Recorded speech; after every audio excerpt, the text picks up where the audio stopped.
मरकजी वजीर और बीजेपी लीडर स्मृति ईरानी ने कांग्रेस के रुकने पार्लियामेंट राहुल गांधी पर लोकसभा से निकलते वक्त फ्लाइंग किस करने का इल्जाम लगाया।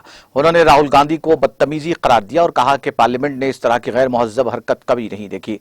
खबर रसानी एजेंसी के मुताबिक कम से कम 20 बीजेपी खवातीन मेंबरान पार्लियामेंट ने लोकसभा स्पीकर ओम बिरला से शिकायत की है। फ्लाइंग किस पर इतना हंगामा क्यों? दुनिया भर में फ्लाइंग किस का रिवाज एक मुख्तलिफ माना रखता है। यह किसी शख्स को सलाम करने और प्यार का इजहार करने के लिए और अक्सर जुदाई के वक्त इस्तेमाल होता है। दीगर रसूम और इशारे हैं जो कुछ ममालिक में आम है, लेकिन दुनिया के दीगर हिस्सों में उन्हें बदतमीजी समझा जाता है।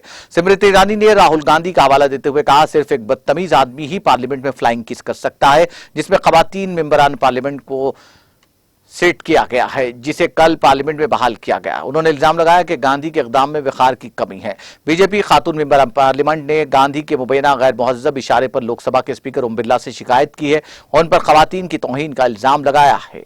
ईरानी ने बाद में नामानिगारों को बताया कि पार्लियामेंट ने कभी भी इस तरह की बदतमीजी नहीं देखी। पार्लियामेंट में इससे पहले कभी किसी मर्द का बदतमीजी का रवैया नजर नहीं आया। जब ऐवान आम जहां खवातीन की इज्जत के तहफ़्फ़ुज़ के लिए कवानीन बनाए जाते हैं, एक इजलास के दौरान मर्द की बदतमीजी का गवाह खड़ा होता है, तो मेरा सवाल यह है कि क्या उसे काम में लाया जाए। उन्होंने सहाफियों से बात करते हुए पूछा।